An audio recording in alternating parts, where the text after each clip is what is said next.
Loan के मामले में फ्रॉड करने का आरोप लगा है। मोहम्मद एजाज कुरैशी नाम के बुजुर्ग ने बैंक पर यह आरोप लगाया है। पीड़ित का कहना है कि उन्होंने बैंक से मकान खरीदने के लिए 14 लाख रुपए का लोन करवाया था, जिसमें बैंक ने उन्हें लोन नहीं दिया और उनके बैंक से 14,500 रुपए की किस्त भी काट ली। पीड़ित का कहना है कि उन्होंने बैंक से लोन मिलने के भरोसे पर मकान मालिक को 10 लाख रुपए का बैनामा भी दे दिया था, लेकिन अब बैंक लोन देने से मुकर गया।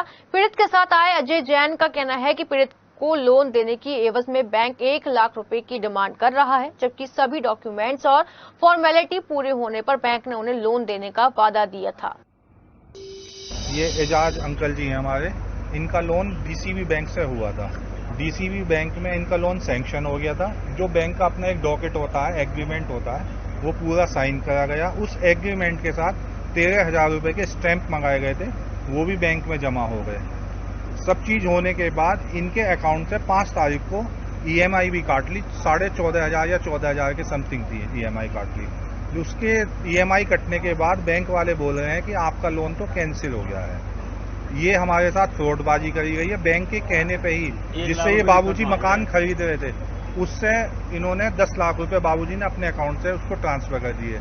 और बीच बीच में ये बातें आती रही कि जी हमें 1 लाख रुपए दो, 50,000 रुपए दो, 20,000 रुपए दो मांग रहे थे। ये जी अंदर का पूरा स्टाफ जी डीसीबी का। बाबूजी मामला ये है कि मैंने इनसे लोन कराया बाबूजी से, और लोन होने के बाद इन्होंने मुझसे कहा लोन हो गया आपका।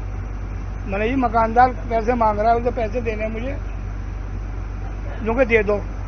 मैंने उसको इनके कहने पर 10 लाख रुपए दे दिए बैनामा। अब मकान का मतलब उसका जो टाइम था वो पीछे 8 तारीख का था।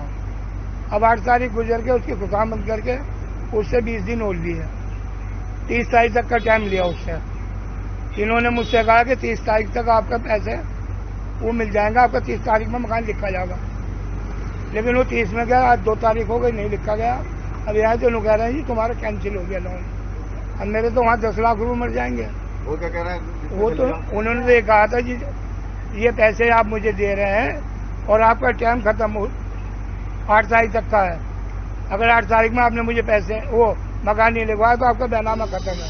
ये मसला ये है कि डीसीबी बैंक से एक लोन हुआ है इनका, भाई साहब का 14 लाख रुपए का लोन हुआ था, जिसमें 14,500 रुपए के समथिंग किस्त कट गई है। किस्त कट गई, इन्होंने 10 लाख रुपए बयाने के भी दे दिए। अब जब ये बाकी के पेमेंट लेने के लिए आए तो उन्होंने कहा लोन कैंसिल हो गया। उन्होंने कहा लोन कैंसिल क्यों हो गया? उनके भैया 1 लाख रुपए आपको हमें देने पड़ेंगे तब ये होगा। सुनील सिंगल नाम का यहाँ पे जो काम करता है कर्मचारी, वो 1 लाख रुपए की डिमांड कर रहा है इनसे नाजायज कि वो 1 लाख रुपए मुझे दोगे, नहीं तो मैं लोन कैंसिल कर दूंगा।